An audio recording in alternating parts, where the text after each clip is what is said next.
Continuing our frenzy. Oh, why is it doing that? Hold on. I didn't even notice this was going to be a problem, but apparently we have an issue with our green screen here. So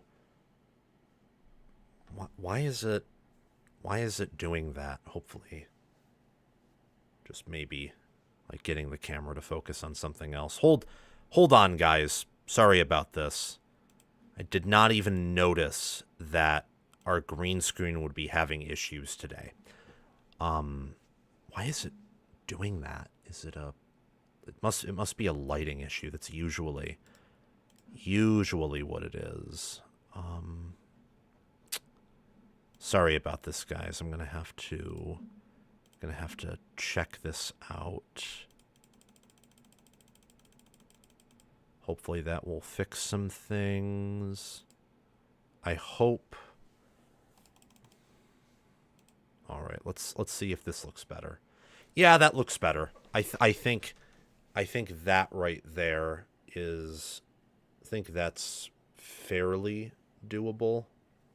Just making sure I don't look like a complete, Yeah. Sorry for that weird introduction, guys. I just hate it when when this type of stuff happens and when it just interrupts things. And I think I may have just fixed an issue permanently. So everything looks good now. Thank you for the patience. I appreciate it. We have college football playoff predictions today, ACC and Big 12 predictions as well, and a handful of bold predictions and other topics that I wanted to discuss. It is a beautiful day here in Michigan. My blinds are closed and all my fans are on, though, because it's hot. And fun fact about me, as you could probably tell whenever I itch my nose in between segments or when I brush my hair, I hate the heat. I hate feeling sweaty. I hate it all.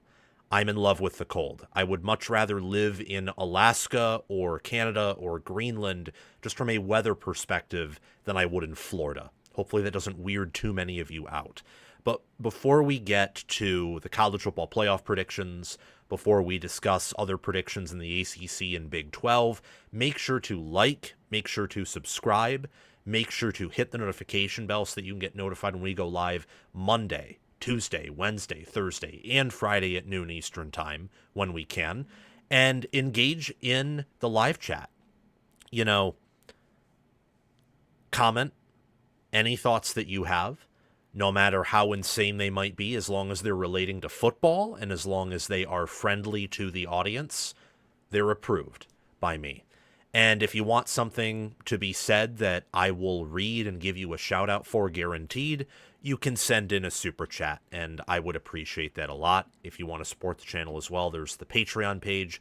Sign up as a paid member. There's different tiers. I'm not doing any content on there, at least right now, but it's a good way to support the channel and ensure that I can do this content daily for free and put in all the effort I can into it. As this is my job and this is my dream. So thank you for that. We had an awesome day yesterday talking about the Big 10, my top 25, the SEC as well. Those videos will be up in the next 24, 48 hours on YouTube.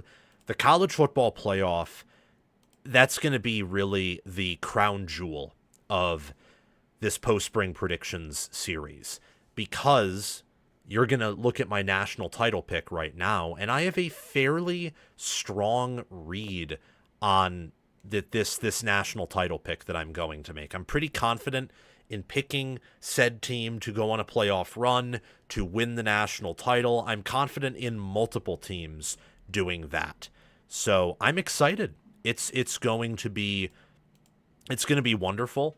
It's going to be hard. This will be wrong, as pretty much all preseason predictions, pretty much all preseason college football playoff predictions especially, are going to be wrong, because we don't know the committee's standards. The committee is this, unknown, kind of crazy, kind of wild group that makes often what I would call very arbitrary decisions on certain things. So In regards to my postseason playoff predictions, I just went with what I thought the committee would do this year in terms of taking into account strength of schedule, ratings, record, seeding, all that good stuff. It's interesting. So sit back, relax, grab some food, and this is going to be about probably a 2-hour show, I would guess. Post-spring college football playoff predictions. You're going to take a look at my predictions for the seeding and national champion of the 12-team playoff bracket. This might be the final year of the 12-team college football playoff bracket, but I'm going to be discussing how do I want to phrase this? Post-spring college football playoff predictions. I'm going to be taking you through my 12-team playoff bracket for the 2026-2027 college football playoff and reveal my national champion, implicitly my conference championship picks as well, and how I believe the bracket will shake out. Let me know who you think will win the national title down in the comment section below, and what your 12-team seeding for the college football playoff would look like. Let's get to it. So,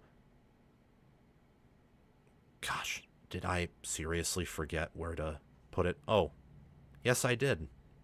Shame on me. And I also forgot to do that. That's not good. Okay. I can always edit that in.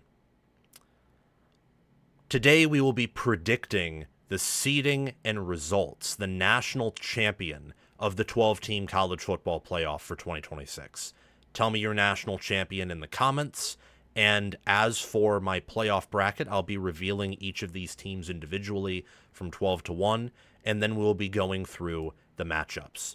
So, the first two out, I have as Utah, the Big 12 runner-up, and Miami at 10-2, who I believe with their schedule and with losses to Clemson and Notre Dame on the road would not have enough quality wins to get in a 12-team field, really an 11-team field if you're only looking at the Power 4.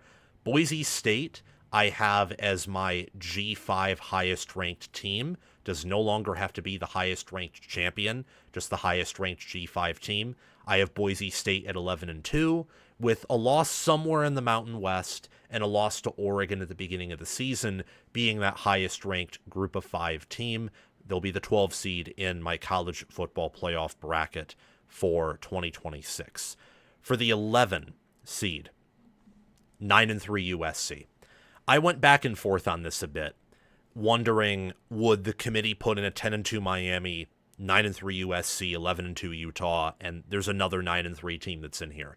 And I came to the conclusion that USC is going to play these top teams on their schedule, Oregon, Ohio State, and Indiana, who I have as their 3 losses, close enough for at least 1 or 2 of those games and beat the other 9 teams soundly to where they will be viewed as a higher quality team. They will be viewed as having a much higher shot of winning it all and of performing at a higher level in the playoff field than an 11-2 Utah who gets destroyed by Texas Tech, and a 10-2 Miami who doesn't even have a top 15 or top 25 power rating win, and USC will have a few of those while playing a much tougher strength of schedule. So I have the Trojans, who I have power rated 10th in my post-spring power ratings, up there.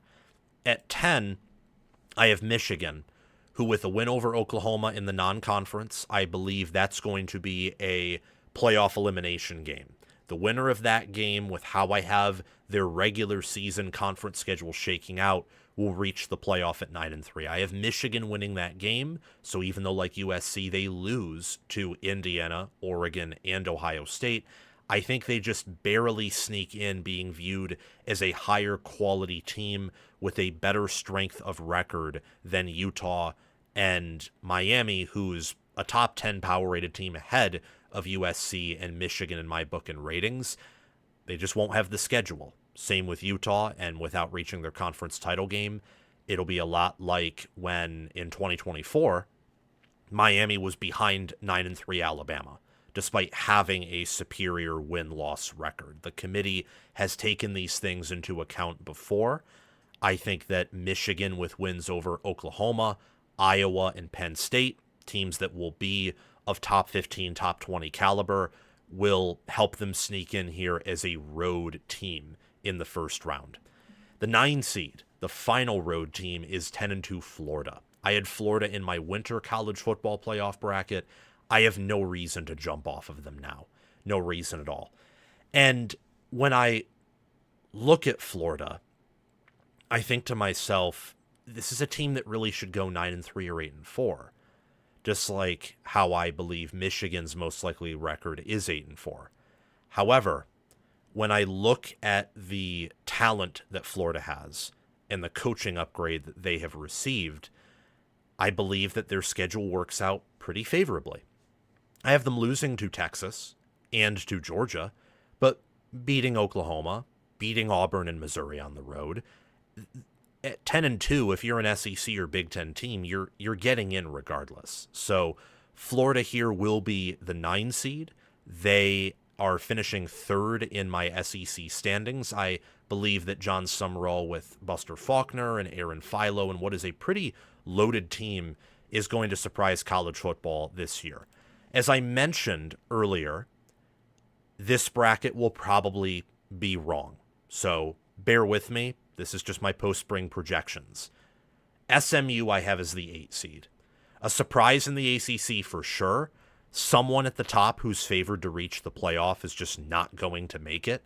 Those favorites are Indiana, Oregon, Ohio State from the Big Ten, Texas and Georgia from the SEC, Texas Tech from the Big 12, and Miami from the ACC. One of them's not going to make it. And I happen to go with Miami and have SMU winning the ACC.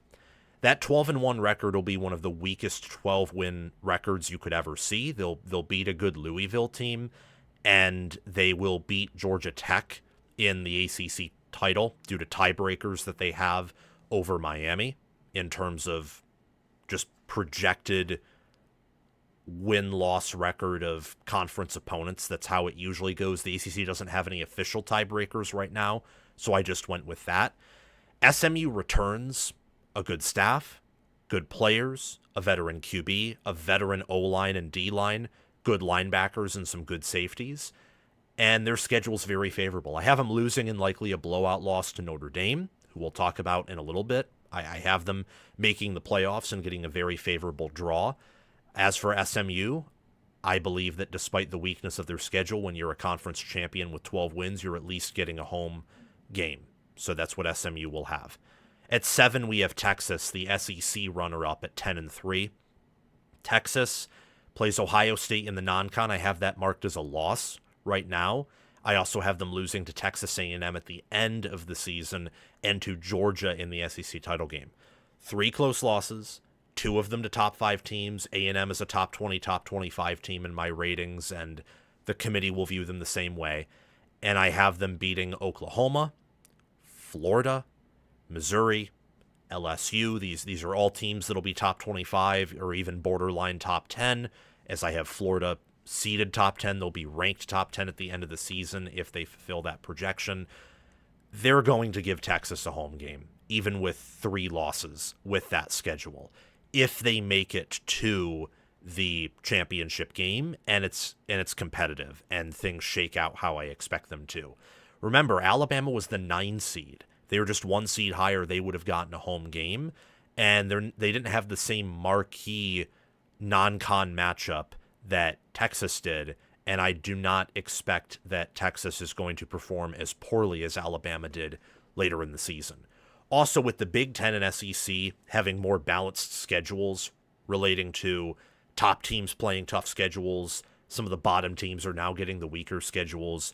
I expect more losses for some of these former 11-1, 10-2 teams than in prior seasons. For the 6th seed, we have Ohio State at 10-2. Ohio State at 10-2 will have a win over Texas. They will have a win over one of USC, Indiana, or Oregon in the regular season. They'll have a win over Michigan, Iowa on the road. Too many high-quality wins with only 2 losses. They will get one of the more favorable home seed draws with that record and with that schedule. So they will be playing USC in a rematch with a different location. USC will have to travel to Columbus for this post-spring college football playoff projection. Ohio State is a team that has the nation's best receiver, the Big Ten's best running back, possibly the Big Ten's best quarterback, and one of the best coordinator duos in college football. So even though they do lose a lot, and I expect regression in record and power rating, they're still a national title contender and ultimately could go on a run here. And then at 5, we have Notre Dame. Notre Dame at 12-0 is only not in the first round bye conversation because there are several more undefeated teams and they didn't play in a conference championship game. And we saw in 2024, the committee put multiple 2-loss teams over Notre Dame in the seeding process. And I think, well, a lot of that had to do with the rules being different then. Notre Dame wasn't eligible to receive a bye because of the fact that the byes were reserved for the top 4 conference champions. But they were still ranked lower than those teams ahead of them. Many of them had, multiple losses. So I think that weak strength of schedule they have could be penalized, and many teams ahead of them will either have the same record, but a conference championship to go with it, or maybe only one more loss, but so many more quality wins that I think Notre Dame getting Boise State instead of a first-round bye when they already have a bye during conference championship week is just basically going to be the same thing. They get a favorable draw with Boise State at home. The 4 seed, I have as Texas Tech going undefeated. The Red Raiders have an impressive roster, wonderful defense and defensive line. They have great coordinators. They scout as good as anyone in college football. Even if Sorsby is not playing, and I do not expect him to play, there's no one on that schedule outside of maybe Oklahoma State who will be within a touchdown of this team. And that's only because Oklahoma State's a road game. Texas Tech should go 12-0, if not 11-1. If they go 12-0, they're going to crush whoever they meet in the conference championship game, and it's just going to come down to whether or not they can scale against a team like Notre Dame, a team like Ohio State, a team like Georgia, these others. And look, I think they can this year. Probably not for more than 1 or 2 games, but this Texas Tech team should be better than they were last year. The 3rd seed, I have Oregon, the runner-up in the Big Ten, undefeated in the regular season, beating Michigan, USC, Ohio State, Washington. I have them losing in Indianapolis, though. And I have them losing in Indianapolis to Indiana, who I have as the Big Ten champion.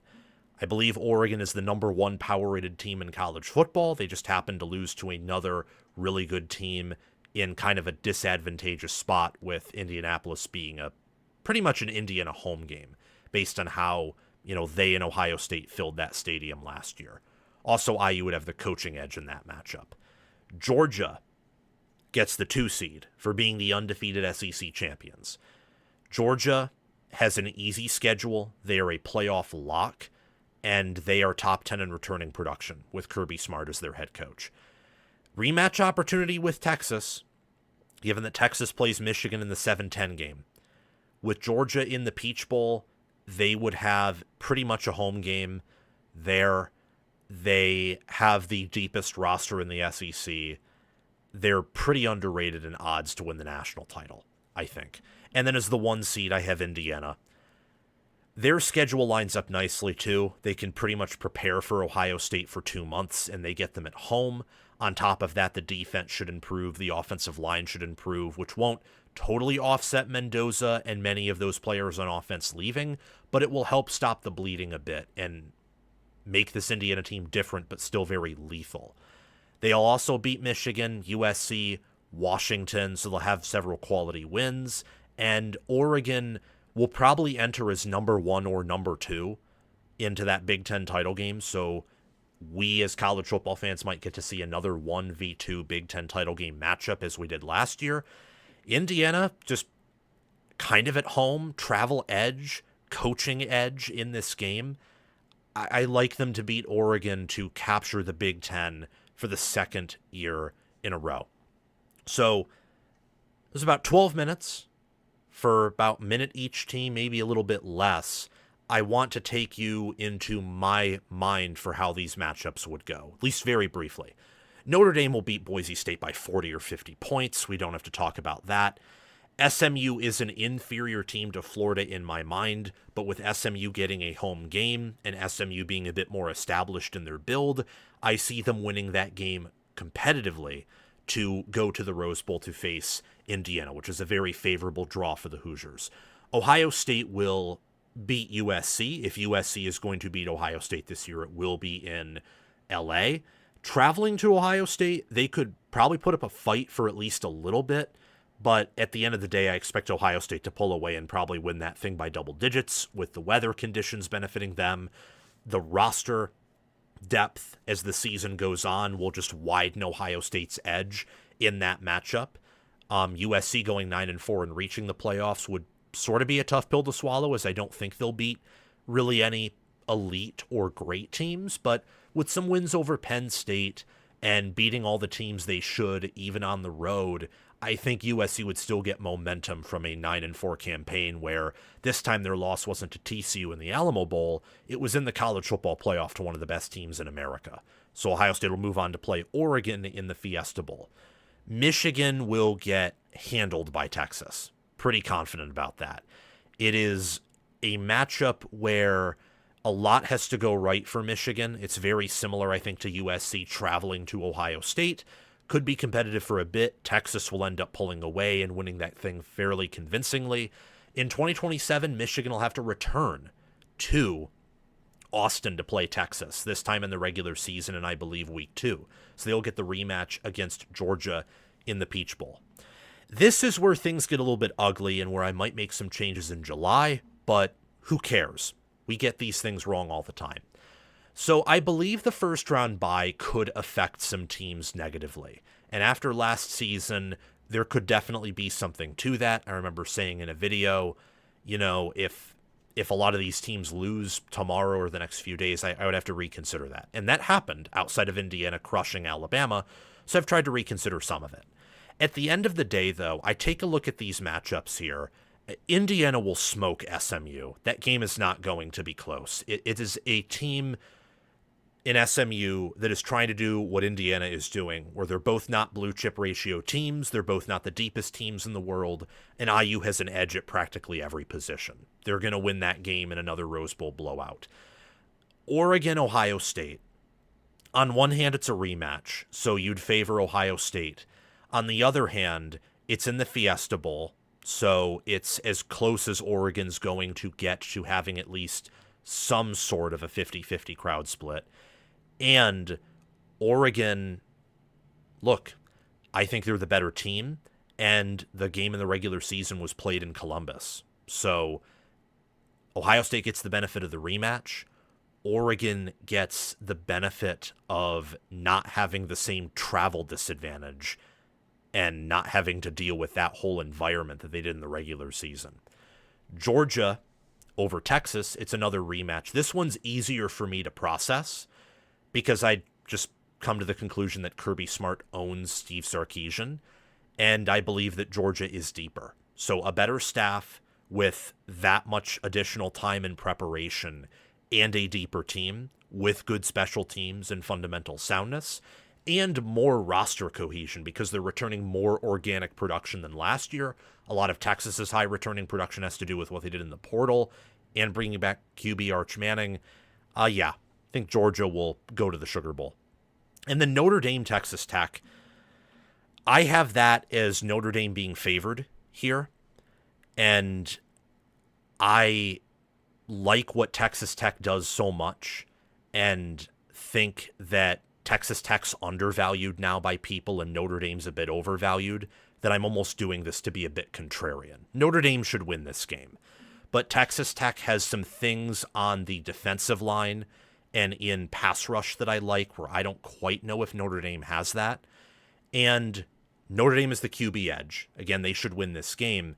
Texas Tech has superior wide receivers, and I would say by quite a bit. So that's enough where it should be close.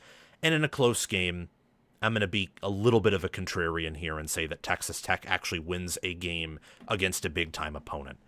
So Indiana, Texas Tech in the Orange Bowl, Oregon, Georgia in the Sugar Bowl. My national title game is Indiana versus Oregon. Oregon's the better team than Georgia. So this is just an example where Oregon's roster I view as pretty much so good that unless they are in a road environment, I don't think they're really losing. Road environment or severe coaching disadvantage. It's why I picked Indiana to beat them in Indy, and it's why I think Ohio State has a pretty good shot at beating them. If Oregon's going to lose this season, it's going to be in Indy to Ohio State, or Oregon, it's going to be in Columbus to Ohio State. I don't really think they're losing to anyone else on that schedule, and I think Oregon matches up well with pretty much anyone in the college football playoff from a roster angle. Indiana Tech would be a very competitive game. I think Tech would be able to get them in pass rush at times.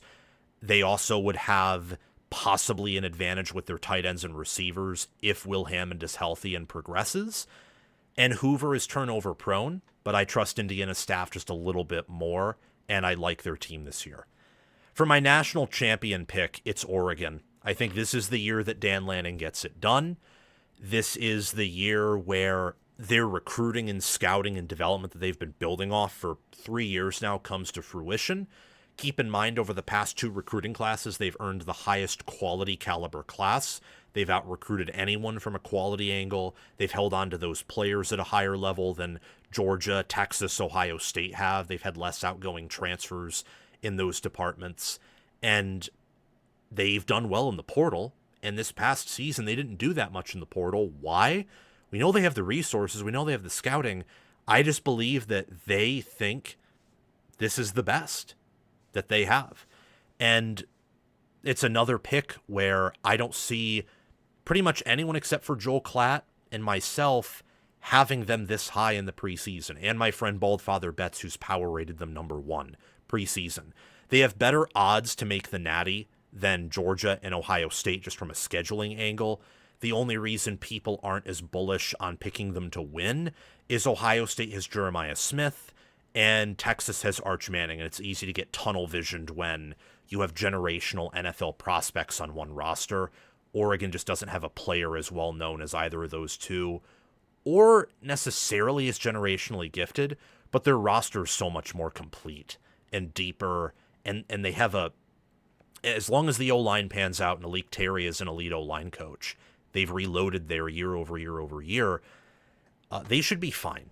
So rematch with Indiana. I've picked a lot of teams to win rematches where they won in the regular season already.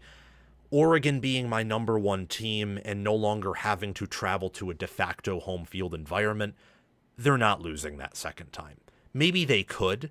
Look, Georgia, Ohio State, Indiana, I'm not going to doubt those staffs. I actually believe that with the records they have, they would pretty much be overachieving relative to what they have in terms of schedule. Those would still be my top 3 staffs, even if Oregon won it all. I just think Oregon's closer to them staffing-wise than some people believe after the last 2 years, and their roster is in a tier of its own. So my post-spring college football playoff prediction is that Oregon wins the national championship, that 3 Big Ten teams reach the quarterfinals, 2 of them reach the semifinals. You get an all-Big Ten national championship. Georgia finally wins a playoff game in the 12-team era. Kirby Smart has Georgia's highest win total since 2022. And, yeah, Miami misses it because every year we get a favorite who misses the college football playoff. Thank you for watching. Make sure to let me know what your thoughts are down in the comment section below. Always appreciate your analysis as it helps me further my analysis in this sport. Okay, that is certainly going to be wrong. Almost certainly. Almost certainly.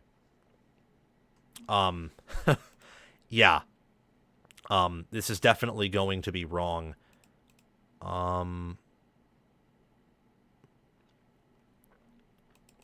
Yeah. Point spreads and hypotheticals would tell you Miami has a better shot to win it all than USC. And I do agree with that to a certain degree. However, like, USC has better wins and losses than Miami will. I mean, people are very high on Miami this year. There's a reason Notre Dame's favored by 7 over them. I'm not even super high on Notre Dame, and I have that as the same thing. Like, Notre Dame is closer to number 2 or number 3 in my ratings than they are to number 8, who is Miami. I have Miami as 8th in my power ratings. It's interesting. The reason I picked Miami to miss, despite how good they've been and despite the progress they've made, is they've really only had one season with postseason success. And more importantly, one season where, like, they wildly overachieved relative to their talent level. 2024 was actually a disappointment to that. And remember, last year in the regular season, Miami disappointed relative to their talent level. They beat Notre Dame, but lost to SMU and Louisville, who talent-wise they had no business losing to. And we've seen this at Oregon under Cristobal. Cristobal's a great game planner when he wants to be, and he's excellent at building foundations, but I have to see more before I say that this year they're going to, like, continue the linear progression that they've had every year for the past 4 seasons. Really, when I look at schedule, when I look at ratings and all these different things, I think out of the 7 favorites, the 3 most likely to miss are Miami, Ohio State, and Texas. And since Miami is in the weaker conference with a notably weaker strength of schedule, they can't afford some of the losses that Ohio State or Texas have. I like Ohio State and Texas's rosters better, and in particular, I like Ohio State's coaching better. So I'm not going to pick Ohio State to miss the playoffs. And because the schedule, like, I have Michigan in at 9-3, Ohio State at 9-3, because their schedule's tougher than Michigan's, and I think they'll beat Michigan, would triumph the 9-3 Michigan. Ohio State probably, unless I'm underestimating the amount of just 10-2 teams the SEC or Big Ten produces, Ohio State probably gets in at 9-3, and they'd have to lose 4 games to miss. And I think Texas could be in a similar boat. Miami, with that schedule, could miss at 10-2 and certainly would be out at 9-3.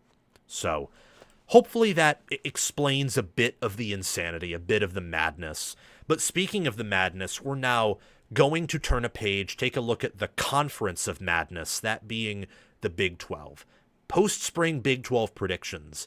I will give you my record predictions, talk a little bit about power ratings, roster opinions, and wins and losses on each team's schedule. We're going to be looking at every team and giving a prediction for them, starting with 16th place in my Big 12 standings and moving up to my Big 12 champion. So at 16th in the Big 12, I have Colorado at 1-11 and a glorious 0-9 in conference. Losses to Georgia Tech, a win, only win of the year over Weber State, or maybe Weber State, at Northwestern, at Baylor, Texas Tech at home. Those will be losses. Off the bye, they will lose to Utah, Oklahoma State on the road, Kansas State at home, Arizona State on the road, Houston at home, at Cincinnati, and UCF at home. When I look at Colorado here, win total's 4.5. I think a lot of that's just because of talent, and people are going to be betting on Colorado to overachieve every year because Colorado has a lot of non-football fans that just love Deion Sanders either for non-football reasons or because he was a really good player and was an icon to many people. Their ceiling is 6-6. I liked the hiring of Brennan Marion. I do think that he's a wizard in his own right with offenses, so I'm hoping that he succeeds. Their floor is really low, though, at 1-11, and I think more likely than not, you're probably going to go 2-10. At this point, after what I saw last year and what I watched, it feels like the roster doesn't believe in itself, in the coaching staff. And these programs in the Big 12 and other programs, they've been hearing the Colorado stuff for years, and that, while publicity can be good, it can also give you a target on your back. And this roster, even with DeAndre Moore Jr. And even with Santana Hopper and some other good players they have, it's not good enough to overcome the coaching deficit that they have. So Colorado, I hate to say it, but they're going to suck this year. And the next team we're talking about is a pretty decent ways up from where Colorado is, that being Baylor at 15th. Baylor brings in DJ Lagway from Florida. That's why I have their ceiling at 8-4. If he hits, and he really, really hits, and plays as he did in 2024, you could be looking at a Baylor team that just has a quarterback that's better than everyone else's, and it's hard to stop. I can't trust that to happen, though. Why can't I trust that to happen, Sam? Well, take a look at, who DJ Lagway is, and when you throw 16 touchdowns, 14 interceptions, and Billy Napier's coached you and developed you for 2 years, I don't know if I can trust you to do a damn thing right. I have him on my all Big 12 team, but fairly low. Not even in my top 4 Big 12 teams, and I have 2 quarterbacks per team, because why not? So he's a middle-of-the-road Big 12 quarterback, in my opinion. They have Caden Seerecki, Gavin Freeman, Tony Livingston on offense. Jose Wheeler transferring in from Indiana should be a pretty good tackle at the Big 12 level, defensive tackle. And they have some corners and other players on defense I like. But when you look here, Auburn neutral field, they have a coaching edge, they have a roster edge. They're going to beat you. Prairie View A&M at home, Louisiana Tech at home, Colorado at home. You'll beat those teams because they suck. But after that, the road gets much tougher. At Arizona State, off the bye hosting TCU in a rivalry game, playing at Kansas, playing at UCF, hosting Iowa State, playing at BYU, hosting Texas Tech, and playing at Houston. Many of those teams are bad or even have rosters worse than Baylor. I just believe Baylor's going to lose cabin pressure at some point and quit on Aranda, and Aranda will be fired. I don't know what happened there. I don't know why it hasn't worked out. It doesn't make sense after what he did in 2021, but 2021 was forever ago. Last year was supposed to be the year they were going to break out, and I picked him to play in the Big 12 title game. I'm not being burned by Baylor again. At 14th, I have Cincinnati. Cincinnati loses Brennan Sorsby to Texas Tech, who then loses his eligibility. They pick up a guy, I believe, named J.C. French the fourth from the FCS or G5 level. So that's interesting, and probably not a great sign when you have to pick up an FCS quarterback. They lose Evan Pryor in the portal to Florida. They lose Tawi Walker. When I look at Cincinnati's roster, I see a team that essentially has offensive line and linebacker and safety play locked down, and then nothing else. Not exactly a recipe for success when you have Scott Satterfield as your head coach. Look, Xavier Lozowicki, Tarantayo, Evan Tengsdahl, that interior offensive line is quite possibly the best in the Big 12, and BYU's and Texas Tech's can compete with a lot of interior O-lines nationally, and Joe Cotton's a good tackle. Defensively, Jonathan Thompson at linebacker and Antoine Peak Jr. at safety, those are all Big 12 caliber players, could even contend to be All-Americans in their own right. Just what else do they have? Not really impressed, and they had a portal exodus. Boston College, Western Carolina, and Miami of Ohio they should beat. Kansas State, you're not beating Colin Klein with that roster. You're not beating Arizona on the road. And off the bye, Rich Rod, I think, has a coaching edge, and it's on the road. That should be a loss. Texas Tech and Utah at home, superior teams, superior staffs, should be losses. At Houston, loss. At Iowa State's the worst team in the Big 12 by, I would say, quite a bit. But they get these really unique games in tricky spots for certain opponents, and that's why I have them basically pulling off 2 massive upsets. I think Cincinnati will lose to them on the road in back-to-back road games. They should beat Colorado just due to the disheveled nature of the Buffaloes, and then BYU on the road, that's probably not a win. The Big 12 is really, really chaotic, so I'm not using as confident language with these predictions as I am for the SEC or Big 10, and it will be the same in my ACC predictions. I am confident, though, that Scott Satterfield's days are numbered with the Bearcats. Iowa State's in year 0. Their staff will tell you that. It would be a miracle if they went bowling. I do not have them going bowling. However, I do have them with a 2-7 conference record and 4 wins overall. Southeast Missouri, a win. At Iowa, the early spread on that's 12.5 in favor of Iowa. That means Iowa State's going to lose. Bowling Green at home should be a win. Utah at home, West Virginia at home, those are probably losses. At BYU will probably be a loss. Any team with a pulse of coaching and roster cohesion will beat this team. At Arizona, that's going to be a loss. Oklahoma State at home will be a loss. At Baylor and then Cincinnati at home, those teams do not have pulses with either coaching and or roster.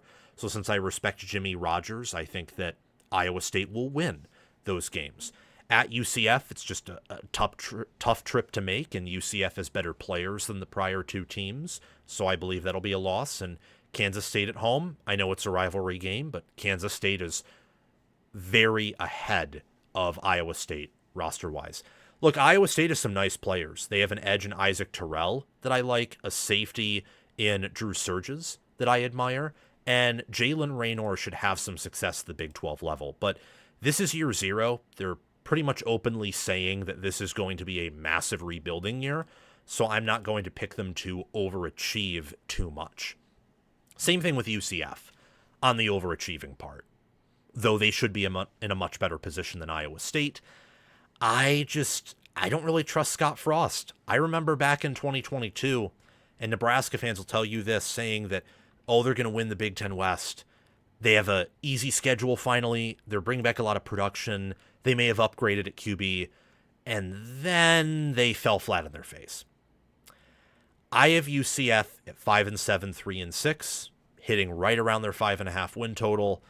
When you play Pitt in the non-con on the road, that does cap your ceiling just due to the talent you have. Why aren't you scheduling a third scrub? Maybe they're not allowed to. I don't know. But that's a loss. And then Pitt is sandwiched by Bethune-Cookman in week 1 and Georgia State in week 3. Those will be wins. The problem is, yet again, in conference play, his team was dreadful last year. Why aren't they going to be dreadful again this year? Especially when they lost, I believe, a first-round pick at edge. TCU at home, L. At Houston, at Oklahoma State, losses. Off the bye, you're probably looking at BYU as a loss. Baylor at home should be a win because I think Baylor will be toothless and bloodless by that time. At Kansas, loss. Arizona State at home, loss. And then closing out the year with Iowa State at home and Colorado on the road. If UCF can simply get to 4 or 5 wins before that 2-game stretch, they should most certainly be going bowling, as I have them winning both of those games. With UCF, the question is, how does Alonzo Barnett fit this offense? What do they have around him, protecting him? Who's catching the football? I look to Dylan Wade and Dwayne Thomas Jr. to be competent receivers at tight end and wide receiver. And what does Alex Grinch do in year 2 of his defensive system? I like Lewis Carter at linebacker, but outside of him, who else is going to step up to make this defense at least a maybe serviceable Big 12 defense? But with Alex Grinch, I'm not trusting that to happen, guys. There's absolutely no way. TCU at 11th, win total of 6.5. A ceiling that is higher than any team we've talked about so far, but a floor that is still oh so low because I don't like their roster. And any schedule that has BYU, Utah, and Texas Tech on there is one of the hardest in the Big 12. On top of that, they play North Carolina and Ireland in week 0. So that I think will be a win. Will be more competitive than last year, and I am excited for that game. However, I just think that TCU has better coaching, and I've not been impressed by anything that Bill Belichick has pretty much done at North Carolina, especially after I overestimated them last year. Off the bye, they play Grambling at home, Grambling State. TCU should win. They should also beat Arkansas State and UCF on the road, so they'll start out 4-0. From here, though, this is where the schedule gets tough. BYU, just look at what happened last year when BYU was at home against TCU and shredded them. I know Hoover had a bad day. Hoover is far better than the quarterback that TCU now has. And BYU still has much of their roster. So that's going to be a loss. off TCU's second bye, because they play in week 0, they get a second bye. Baylor on the road and West Virginia at home should be wins due to roster. They will go 0-5 the rest of the way, though. Kansas at home, I think Kansas has the second best roster they will have played so far on the schedule, and I respect Leipold as a coach. At Arizona's a tricky spot. Kansas State and Utah at home, both have better staffs and better rosters. And Texas Tech on the road, I don't care that it's on Thanksgiving. Texas Tech's winning that game by like 50 points and probably running up the score. The Horned Frogs, I think they have an overrated head coach in Sonny Dykes. I think that they do not know what they lost when Josh Hoover went into the portal and committed to Indiana. It's going to be a rough year for them. Kansas at 10th, win total of 5.5. Most likely you're seeing them barely miss a bowl game again or making a bowl game. They have a ceiling to them for sure. They should beat Long Island in week 1. But when you play Missouri at home week 2, and Missouri probably outclasses you roster-wise, it's not a guaranteed loss, but a likely loss, so I'm marking it as an L. Arizona State in London, I trust ASU's staff more and think their roster's a bit better, so I have that marked as an L. Off the bye, Middle Tennessee will be a win. Utah and Kansas State back-to-back, that is a tough back-to-back stretch there. Those should both be losses. Baylor at home, TCU on the road, and UCF at home should be wins. But then at West Virginia, just the trip to Morgantown in November, Rich Rod, I expect them to have at least a season where they go bowling or do better. That'll be an L. BYU's just too good at home, even at home, for Kansas to triumph. And at Oklahoma State on the road, I get similar feelings there. Kansas has questions at quarterback. I liked the pickup of Dylan Edwards in the portal. Amir Herring, Connor Stroh, Nick Morrow, Calvin Clements make up a solid Big 12 offensive line. Nick McMillan returns at wide receiver. And Leroy Harris III at edge, Blake Harrell at defensive tackle. They have some underrated players on defense, on the lines of scrimmage, particularly on both sides. I just have no idea what they're going to do at QB. And Leipold has been disappointing these past 2 seasons. Hopefully he can get the ship righted. As for my 9th team, taking a look at Arizona. Arizona brings back Noah Fifita. Noah Fifita was one of the best quarterbacks in college football last year. He's pretty underrated in the preseason. I don't know if you guys realize this, but he was good in 2023. He had an awful 2024, throwing 18 touchdowns, 12 picks. Last season, he threw 29 touchdowns, 6 picks, had a QBR of 71.2, which is 32nd, and he threw for 3,228 yards. Now, with Arizona, a concern that I have with them is the defense. They lost 4 defensive backs to the NFL, and at Arizona, you're not replacing that type of production, respectfully. I have them going 7-5, 4-5 in Big 12 play, though. Northern Arizona, that's a win. Northern Illinois and at Washington State, those are also wins. Those 3 non-conference games will be wins. At BYU in week 2, that's going to be tricky just due to the nature of it being on the road. I have Arizona losing that matchup. Cincinnati at home should be a win. At West Virginia, that is the equivalent of a former Pac-12 team traveling to Michigan or Ohio State in terms of distance. So I'm going to favor West Virginia there. Off the bye at 4-2, I have them beating Iowa State, losing in a blowout at Texas Tech, beating TCU at home, Utah at home. That's after Utah plays in the Holy War against BYU. So it's a bit of a letdown spot, and I think Arizona will take advantage of that with good QB play. At Kansas State in November, no thank you, probably a loss. And I trust Arizona State staff more than Arizona's. So with both rosters undergoing a lot of changes, I expect Arizona State to win that game. Outside of Noah Fifita, you are looking at an Arizona offensive line on the right side in Alexander Deuce, Tristan Bounds, and Zach Henning at center that are solid. Kendrick Reese-Cano is a great running back. And on defense, that's really where the questions reside. They just lost so much that outside of Javion Cole and Tay Brown at cornerback and linebacker, respectively, and also Chase Kennedy at linebacker, I have questions as to what they will have on that side of the ball in Danny Gonzalez's 3-3-5 defense that was electric last year. For 8th, get into Rich Rod's West Virginia Mountaineers. I've been mentioning them for a few teams now whenever I pick West Virginia to win a game as a team that I think will pull off some upsets. West Virginia's win total sitting there at 5.5. I expect them to go over and go bowling. Beating Coastal Carolina, beating UT Martin. They play versus Virginia in a neutral site game. They didn't have to do that, at least to my knowledge, but they did. Kudos to them for an entertaining non-con game. I think Virginia is the better team, so I have Virginia winning that game. Oklahoma State at home will be tricky for the Cowboys, but I expect the Cowboys to triumph due to having a superior roster. At Iowa State will be a win. West Virginia's roster is just superior there. Arizona at home would be an upset, I believe, in power ratings, but due to the travel, I think that benefits West Virginia. Cincinnati at home will be a win. At TCU, I expect to be a loss.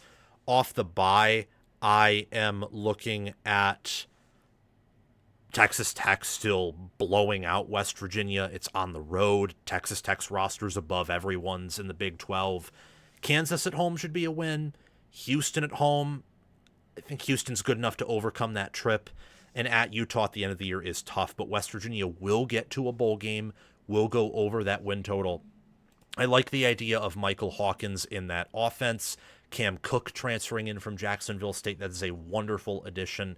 They have some players I like on the offensive line, and they got enough in the portal and in their high school recruiting class where this will be a major roster upgrade from where West Virginia was last season.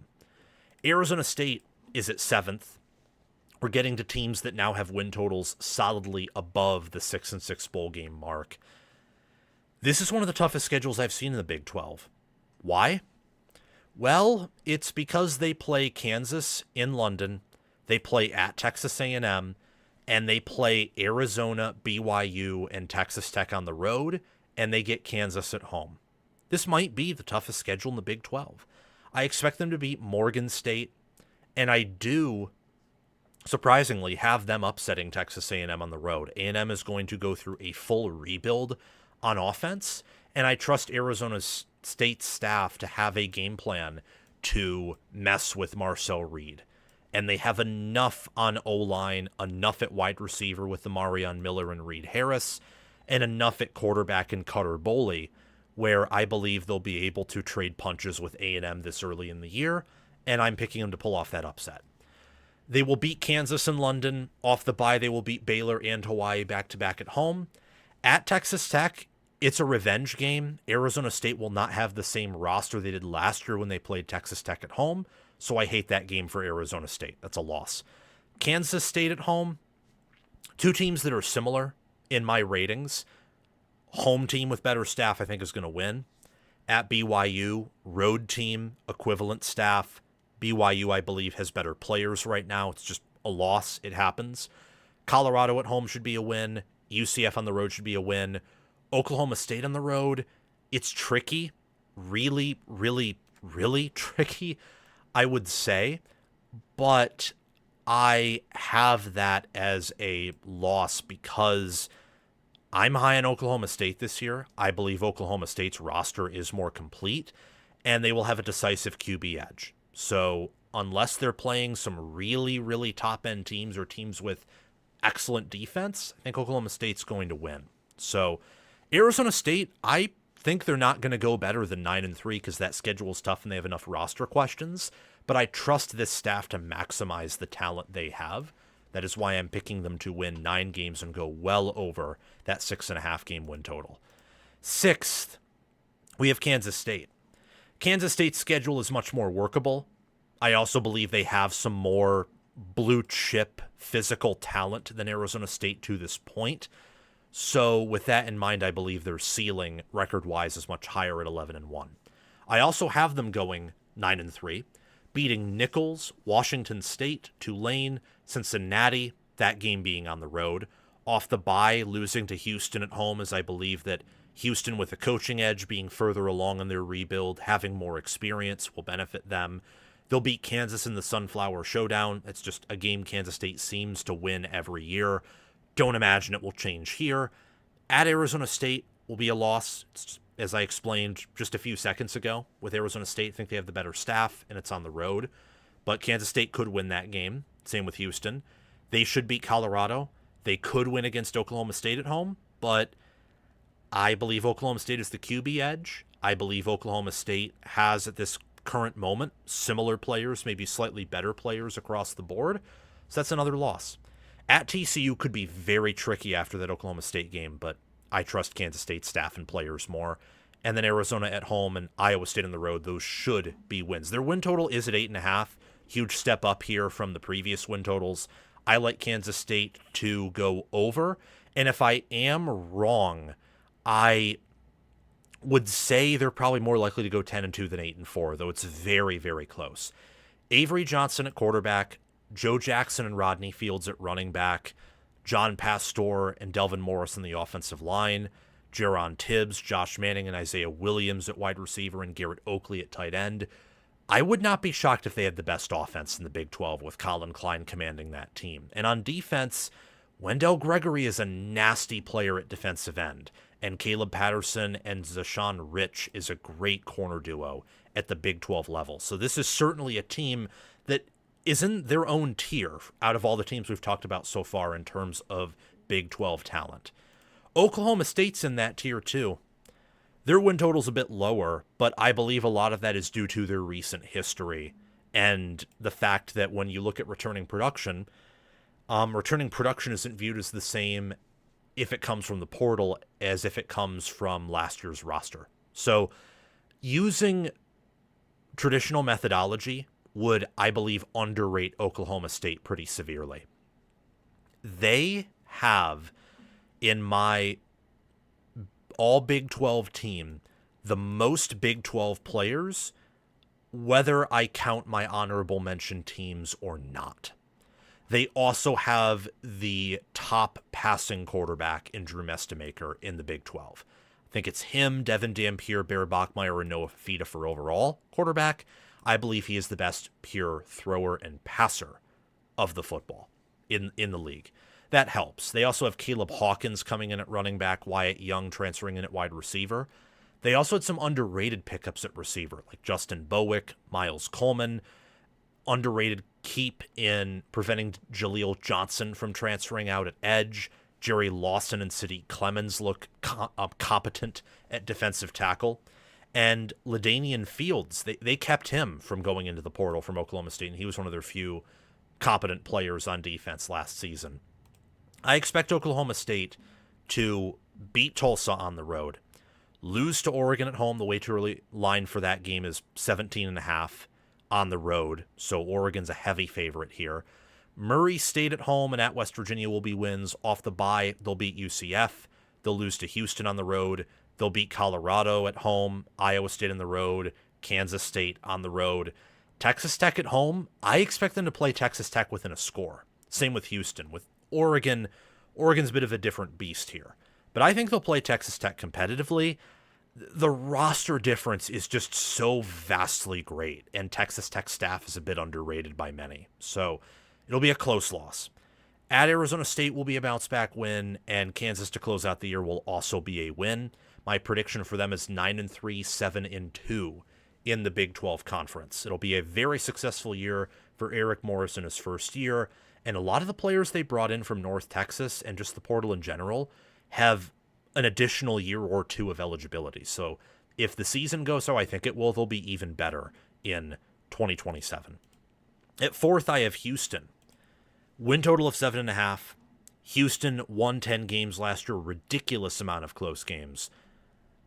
I like Houston to once again win 10 games and defy the law of close games. Why? Because I trust Willie Fritz that much. Willie Fritz is a top 25 head coach in America right now. And this schedule lines up fairly nicely. Yeah, they play Utah on the road. They play Texas Tech on the road and Kansas State on the road. But outside of that, pretty much everyone else they play in conference, except for Oklahoma State, is pretty bad, and their non-con is weak. Like Oregon State at home, that's going to be a win. Southern at home will be a win. At Texas Tech, I think they'll play that game fairly competitively, but that'll still be a loss. At Georgia Southern will be a win. UCF at home win. At Kansas State, I like what I see out of Houston's defense. Houston is going to be competing with Texas Tech for the top defense in the conference. Khalil Lafo might be the best D tackle. Ashton Porter, Brandon Mack II, and Latravion McCutcheon. That's a deep edge room. Sione Fotu, Jaden Yates. That is a great linebacker group. Kentrell Webb, Jordan Allen, Will James. You're talking about excellent defensive backs, including Jalen Mayo there. So their defense is loaded. Connor Wigman is a good quarterback who's gained some confidence at Houston, and they might have the best wide receiver in the conference in Amari Thomas. So outside of at Texas Tech and at Utah, I have them winning every other game. So at Kansas State, Oklahoma State at home, and in the month of November, beating Cincinnati at home, Colorado and West Virginia on the road, and Baylor at home to finish 10-2, 7-2 in Big 12 standings. At third, taking a look at BYU. BYU is a high ceiling, just with the experience they have, with what they have coming back at QB, and Bachmeier was really young, really raw, still did well. And since they host Notre Dame, and they have a style of play where if they can just get you in the mud, I think that they could win that game. They could. I believe they will win against, obviously, Utah Tech and at Colorado State, but also against Arizona in between those teams. Off an early bye, they'll beat TCU on the road and Iowa State at home. Notre Dame's roster is just too good, and honestly, Notre Dame's staff at the very worst is comparable, if not better. And I would strongly lean better right now. Even if we give BYU all the benefit of the doubt here, Notre Dame will still be favored. I mean, BYU would have to pull off a serious upset, and I think Notre Dame right now is too good for that. At UCF and Arizona State at home will be wins. At Utah, BYU's owned Utah recently. But with BYU losing as much as they did at receiver, losing a key defensive coordinator, Utah returning the better quarterback out of the two, and they'll be at home and they return much of their defense, I think Utah will get a close win here. And after that, BYU will beat Baylor at home, Kansas on the road, and Cincinnati at home to finish 10-2, 8-1 in Big 12 play. BYU's the second best power-rated team. I know I said earlier Oklahoma State has the most all Big 12 players on depth, just in general. I think BYU's starters are probably the second highest quality in the conference, though, behind Texas Tech's. They have a great QB, 1,000-yard rusher in LJ Martin. Right now, I have them as the best offensive line in the Big 12, along with Texas Tech, and I think their interior offensive line is better. Their biggest question, honestly, is receiver. And if Kyler Casper pans out, along with transfers Walker Lyons and Roger Salapaga II, they may not need to have great receivers. They could come out in 12 or maybe even 13 personnel if their tight ends all pan out. And with the defense they have, they'll be great there, even with the loss of Jay Hill. There will be some loss there, a bit of regression schematically, I believe, but many of the great players from last year's defense do return. I have Utah as the Big 12 runner-up. Huge reason for this is they host BYU. And if they played at BYU, BYU would be the Big 12 runner-up. Their schedule is kind of a cakewalk. I mean, they get BYU at home. They don't have to play themselves. And they avoid Oklahoma State and Kansas State. And they get Houston at home. And they avoid Texas Tech in the regular season. Idaho, 50-point win. Arkansas at home, probably a 30-point win. I know Arkansas roster-wise, in theory, is pretty close to Utah. The coaching, no. Utah's a tough place to play. That's going to get overwhelming pretty quickly. Utah State at home, that's a win. At Iowa State, win. So entering the bye, they'll be 4-0. Off the bye, listen to this schedule. Kansas at home, that's probably a win. They've owned Colorado under Whittingham. And with where Colorado's at, there is no reason why that should change outside of the fluke season in 2024, where Utah just got destroyed with injuries and Colorado had like a generational NFL player on both sides of the football. Utah was awful that year. Houston at home could be a win for Houston. It's a coin flip game, but I'm going with the home team with the better QB. At Cincinnati should be a win. BYU at home, another coin flip game, but with the superior quarterback and equivalent players on defense, I think Utah wins close. At Arizona, just where it's at, the first in a back-to-back road game stretch and after the rivalry game, I think is a natural trip-up spot, and I do not believe Utah will go undefeated. So I have that pegged as a loss. At TCU and hosting West Virginia will be wins, and then they will lose by 30 points to Texas Tech in the Big 12 title game. It's just that simple. Texas Tech is a better roster than everyone. Utah, their one hope to get to the playoff is probably Devin Dampier. I have him as the number one college QB in the conference. Mestamaker's a better thrower, better passer, better NFL guy. In college, you'd probably rather have Devin Dampier, at least in the Big 12 with a Big 12 roster. They also bring back Wayshawn Parker at running back. They return Jonathan Hall at linebacker, Rabbit Evans and Jackson Bennett at safety. And I like what they did in the portal and at coordinator. So Utah, they're going to regress by quite a bit in power ratings. Last year they were top 10, top 15 in ratings. This year they'll just be top 25 and a much worse quality team. But I believe the schedule's a bit more favorable, and they return the most important player from last year, that being the quarterback instead of maybe the two tackles. That's something to keep an eye on. Obviously, I have Texas Tech winning the Big 12. Texas Tech's win total, even after Sorsby's absence, is going to go undefeated. They have a win total of 10.5. They're still favored to win the conference by quite a bit. They barely have plus odds to win. And when I look at the schedule, it's one of the easiest in the Big 12. Abilene Christian at home, at Oregon State, Houston and Sam, and why is that Nate? Why does Houston say Sam Houston? Oh, they got mixed up. I will correct that. Apologies there. Abilene Christian, at Oregon State, Sam Houston, at Colorado. At worst, they're going to go 4-1 to start, and that would probably be if Will Hammond couldn't play. If he does, they're 5-0. Off the bye, Arizona State at home, better roster, better players, easy win. At Cincinnati, win. Arizona, win. West Virginia, win. At Oklahoma State.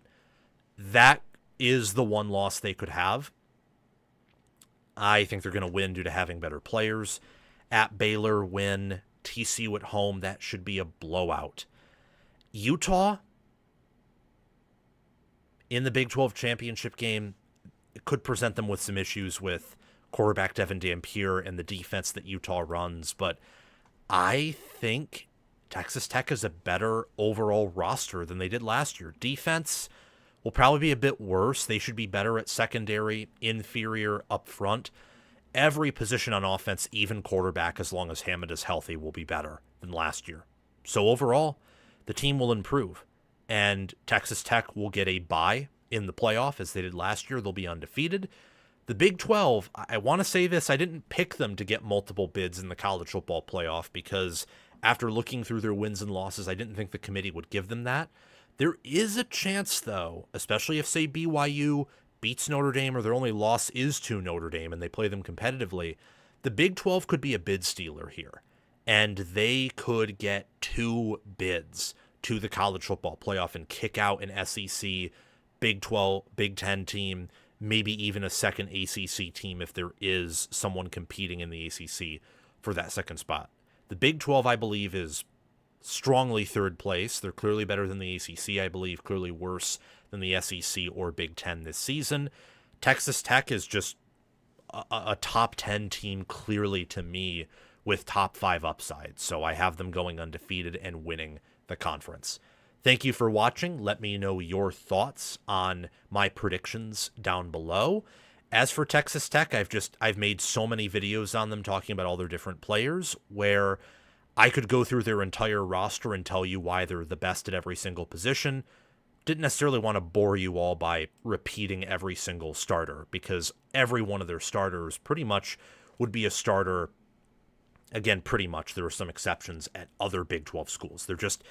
They are an SEC Big 10 caliber team, and they would be in the top tier of those conferences too.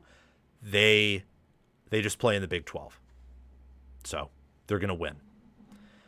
Okay, I need to take a little bit of a break here. So I'm going to do that. When I return, there will be ACC predictions, and then there will be other types of content that we will get to. Gosh, it's already 1:22. That's wild. That is wild. Wow. Big 12 predictions were much shorter than the SEC and Big 10 ones, which is my goal. Hopefully the ACC is of similar length. Okay, everyone. I will be back really quickly. Really, really quickly. And as for Rudy the Boxer 101, Sam, what am I smoking? They have a QB. They're expecting Will Hammond to start, and Hammond last season played in a few games and looked as good, if not better, than Morton. They have a QB. He's not as good as Sorsby, which is why I downgraded Tech in my power ratings, but he's good. As long as he's healthy, they have a QB, and it sounds like he's going to be healthy for at least the final 75% of the season. Okay, guys. I'll see you in like 5-10 minutes.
And we're back. Thank you for your patience there. I had a few had a snack and a few drinks of water, so that should be able to help us get through the rest of this here. Now we can discuss post-spring ACC predictions. After that, I originally planned on doing quite a few segments. Don't know if I'll get to all of them, but I should be able to get to most of them. I know I for sure, because they're in the title, they were in the plan for the show, we'll get to the bold prediction and some early thoughts on the new betting lines. Like that, I'm very, very confident we'll get to. Okay, but just setting all of that aside, let's talk about my post-spring ACC predictions. Post-spring ACC predictions, I will be predicting every ACC team's ceiling, floor, record, and we will take a look at their schedule, and I'll describe a little bit about their roster if I have the time to do so. Let me know your predictions for the ACC down in the comment section below. The ACC champion, who do you think will go to the college football playoff from the conference, and any other thoughts that you might have. To start off, it would be appropriate to look at the worst team in the ACC, that being Boston College, in my projections. Boston College has a win total of 3.5. I'm predicting them to go 1-11, so well under that. Why? Well, they had a mass portal exodus where they lost some key players like quarterback Dylan Lonergan, wide receiver Reed Harris, and a few players on the defensive and offensive lines to greener and brighter pastures. At Cincinnati, Rutgers at home, these are games that top-end programs view as cakewalks. For Boston College, these are coin flip games, if not games where they are a decisive underdog due to having inferior players, so I'm marking those as losses. They'll obviously beat Maine, but after that, Virginia Tech at home, loss. At SMU, loss. Off the bye, they'll lose to Pitt at home. They'll lose to Georgia Tech and Duke on the road. Florida State at home. Even if Florida State's quit by then, Florida State has better players. They'll probably win. At Notre Dame, that's a loss by 50 points. Syracuse at home will probably be a loss, and at Miami could be another 50-point loss. There aren't really any players on Boston College's roster that I have taken a liking to. They don't have many players in my all-ACC team. Evan Dickens could be a good running back. Michael Crounce, I think, is a competent center. Christian Phillips and Reggie Jackson can be good offensive linemen. I just don't like what I'm really seeing outside of that, if I'm being honest, and those players are competent at best. They have pretty bad players on the remaining parts of their roster at the very worst. Stanford is clearly, I would say, a bottom two team as well, but also clearly better than Boston College, in my opinion. They have some life in the coaching staff. Their schedule, I believe, is a tad bit more workable, and they have some better players. Most notably, I believe, Matt Rose. I think he is one of the best linebackers in the ACC. Jashia Galvin, Jay Green, Brandon Marciu Oleinka. Those are some other good players on the defensive side of the football where it seems like Stanford has a superior roster. Also, don't forget about Micah Ford at running back. Hawaii at home should be a win. Miami at home, that could be a tricky, crystal moment spot, but it's probably a win for Miami. Off the bye, at Duke, tough travel, that should be a loss. Georgia Tech at home, tough travel for Georgia Tech, but I trust Georgia Tech's coach Brent Key, so I have that marked as a loss. At Wake Forest and at Notre Dame are tough travel spots, and Notre Dame has far better players, so those should be losses. Elon at home should be an auto W. NC State at home, I don't really trust NC State, and that's a tough trip in the middle of the season. I'd expect that to be a win for Stanford in an upset. At Louisville should be a loss. Off the bye, at Virginia Tech should be a loss. At Cal should be a loss. SMU at home could be tricky. It's always going to be tricky for ACC teams in the Atlantic Coast to play on the other coast. Same for the Pacific Coast to play on the Atlantic. Still think SMU's a really good team, though, much better than Stanford. So they should come out of California with a win there. At 15th, a leg up by quite a bit in terms of roster and players, I have Florida State. Win total is 6.5. Their most likely record I would peg at 5-7. Despite a tough schedule, I like their upside at 8-4. I just have no confidence in Mike Norvell to be able to harness that. New Mexico State at home will be a win. They need a win against SMU in week 1 on Labor Day. They do, but I don't think they're going to get it. SMU has better players, a much better coaching staff. They're not going to be overlooking the Seminoles there. Off the bye, they travel to Alabama in what would be a revenge game for the Tide. Look, it's a revenge game against better players. That's a loss. Central Arkansas will be a win. Virginia at home, I think at this point at 2-10, the team is going to start to quit a little bit. Virginia will be a win for the Cavaliers, not for the Seminoles. At Louisville and at Miami back-to-back, if the team isn't broken by then, that stretch is going to break them. Far better players, far better staff. Entering the bye, I expect there to be a move made that Mike Norvell will be fired then, before the Clemson game. Against Clemson, they'll lose. At Boston College, due to having better players, they'll win. But then at Pitt and NC State and Florida at home will be losses, and this team will finish 3-9, 1-7 in ACC play. Mike Norvell's going to get fired. I don't think there's much of a point talking about the roster, as they have Deuce Robinson, they have Mekhi Danzy, they have some other nice players, but it doesn't matter if the coaching staff is entirely incompetent, and that is what we are dealing with in Tallahassee. At 14th, we got Wake Forest. Wake Forest really overachieved last year under Jake Dickert, and I expect there to be some regression with some of the players they lost to the portal or to graduation. I have them at 4-8, 2-7 in ACC play. I would not be surprised if due to their coaching they overachieved here. I have them beating Akron at home, losing to Purdue on the road, beating Miami at home, or they don't beat Miami at home, sorry. Lose to Miami at home, lose to Louisville on the road. They'll beat Stanford at home, lose to both NC State and Cal in a back-to-back road game stretch. Off the bye, they'll lose to Virginia at home, beat Merrimack, lose to SMU and Georgia Tech in another brutal back-to-back road game stretch, and upset Duke at home to close out the season. Scotty Hazelton fielded a good defense last year. And Aiden Hall, Deuce Blades II, Dallas Afalava, Zach Lohavichin, I think is how you say that name, and Langston Hardy will make up a good defense.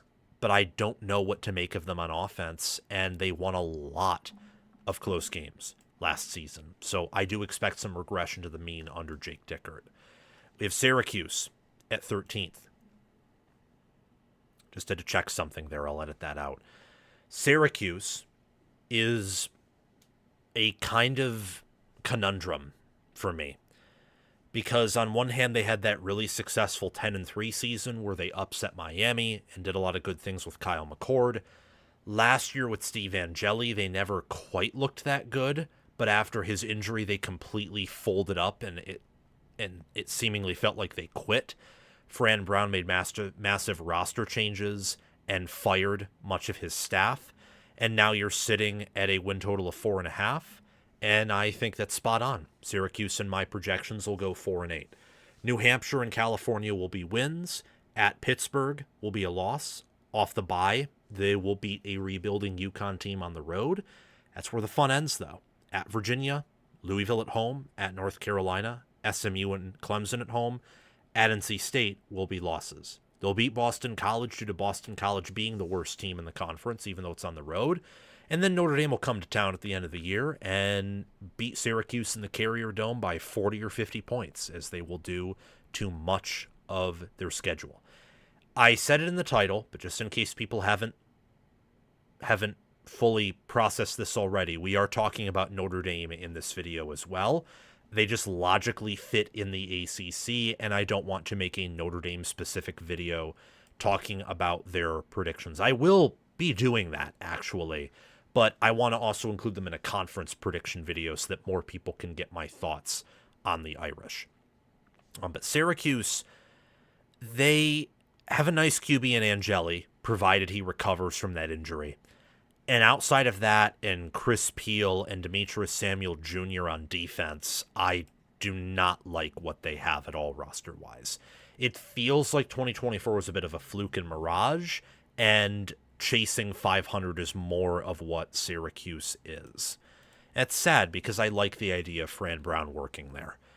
I also liked the idea of Bill Belichick working at North Carolina, but I have them at 12th, and I don't think this is going to be a fun year for them either. They only returned 44% of last year's production, which, given how bad they were, is probably a good thing. But their schedule's brutal.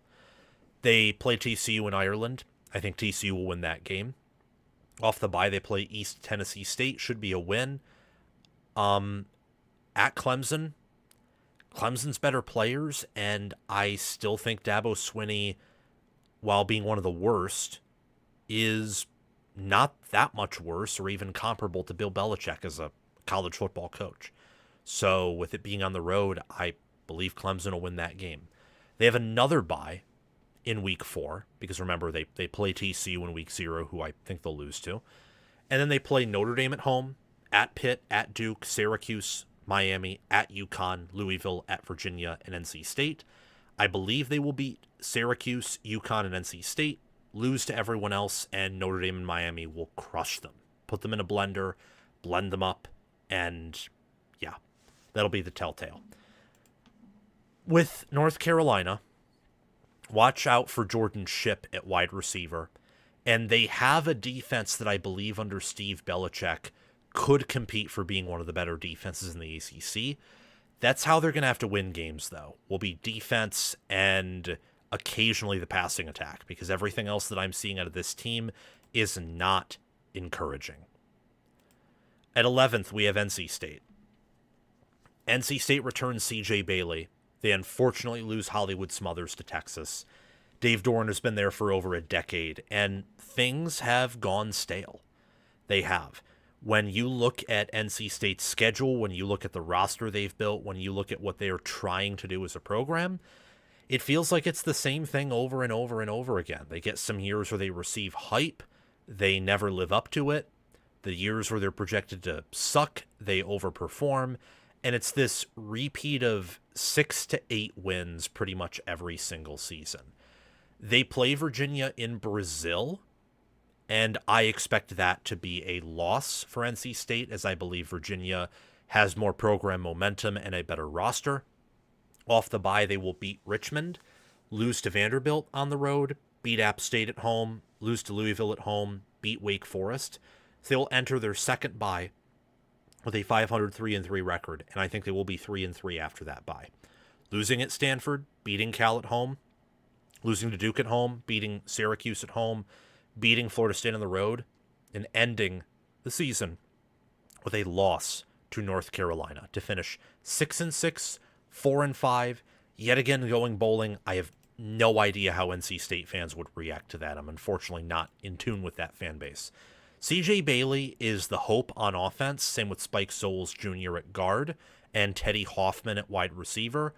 On defense, they have some nice players. I think, for example, King Mack is going to be their best player on defense, transferring in from Penn State, and Assad Brown Jr. is another safety to pay attention to. They just don't have a lot of players, and like Hollywood Smothers was a great running back for them, he leaves for Texas. Justin Jolly was their best receiver last year at tight end, and he's now in the NFL. So I think this is a high floor program, but also a low ceiling program. At 10th, got Duke. Duke's win total is sitting here at 5.5. I loved the idea of Darian Mensah returning to Duke, running it back with Manny Diaz, and with some of the players they were projected to return at wide receiver, on the offensive line. I thought that they could make a run at the ACC and be a truly good team this year. And then it's announced that Mensah and Cooper Barcade entered the portal and went to Miami. And that was a huge thing for Miami. It was even a bigger loss for Duke than a gain for Miami, by the way. As Duke, outside of those players, had some key guys, but also not a whole lot. Preston Watson is a defensive tackle who I like. Jeremiah Hasley, I think, is possibly the top tight end in the ACC. And they have a good O-line led by star center Matt Craycraft, and Nate Shepard is a first-team All-ACC running back, in my opinion. But they have questions at quarterback. They have questions at wide receiver. They have questions on defense, where last year, Manny Diaz is a great defensive mind, and their defense was awful last year. I project him to go 6-6, 4-5, in part because of trust that I have in Diaz. I have them losing to Tulane, or beating Tulane, losing to Illinois, beating Stanford and William and Mary at home, off the bye where they will be 3-1. They will lose at Georgia Tech, beat North Carolina, lose to Virginia on the road, beat Boston College at home and NC State on the road. They'll close out the season with 3 straight losses at Miami, hosting Clemson. That's a revenge game for Clemson, and playing at Wake Forest to finish 6-6, 4-5. They just, in losing Mensah and Barcade, they don't have really good players at certain key positions, where if they return those 2 players, I am picking them to beat Illinois. I am picking them to beat Clemson and Wake Forest, and they would be a 9-3 or 10-2 team, maybe even 11-1, despite playing at Miami. I'd view them much differently, and unfortunately, it's just the current nature of the sport. It's one of the things I don't like about it. We don't have enforceable contracts yet. It just is what it is. Miami was able to find a way around all of that stuff, and we are where we are. California is at 9th for me.